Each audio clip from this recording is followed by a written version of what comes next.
a big part of what I do is helping to educate people about what trauma is, which is essentially any kind of distressing, painful, confusing, hurtful experience that the mind and body are not able to resolve.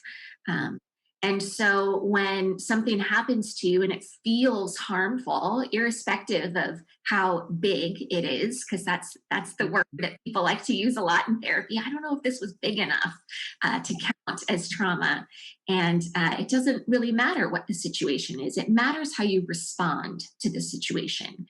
And so if your response to something is to feel harmed, and when there isn't an opportunity in your environment or within your internal resources to resolve that harm, that becomes trauma that lives in your body, and it lives in your unconscious and sometimes in your conscious mind, and it impacts the way that you move through the world. I often refer to trauma as a lens. It's a pair of glasses that gets put onto us, and it filters everything that we see, and it filters the way that we receive information from people coming in, and the way that we respond with information coming out. And the work, I think, of trauma recovery is to first recognize that you're wearing this lens, to understand how did these lenses get put onto me? What does this come from? And then there's this kind of long period of recognizing that you're wearing the lenses, but you're not really sure how to take them off yet.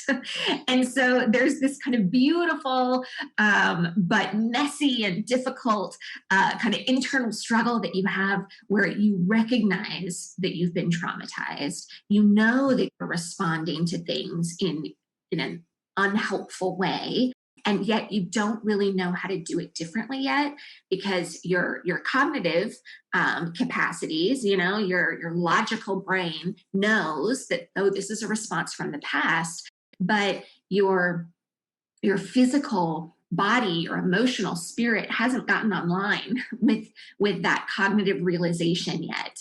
And so until we make that kind of head heart head body connection, we're just walking around knowing that we're not responding appropriately, knowing that we're not perceiving things appropriately, struggling with whether or not to believe our intuition, or whether or not to say, wait, maybe that's not a good intuition, maybe that's my trauma response.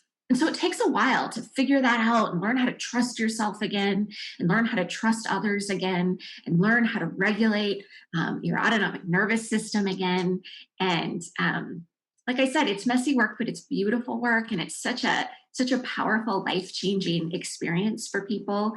And when you ask how did I get into this work, it was doing my own trauma healing work. And it was the guidance of a couple really talented and compassionate therapists who helped me really recognize my own trauma story and do that reconciliation work. And when I got to the other side, I'd had such a remarkable transformation, that I knew I had found my calling.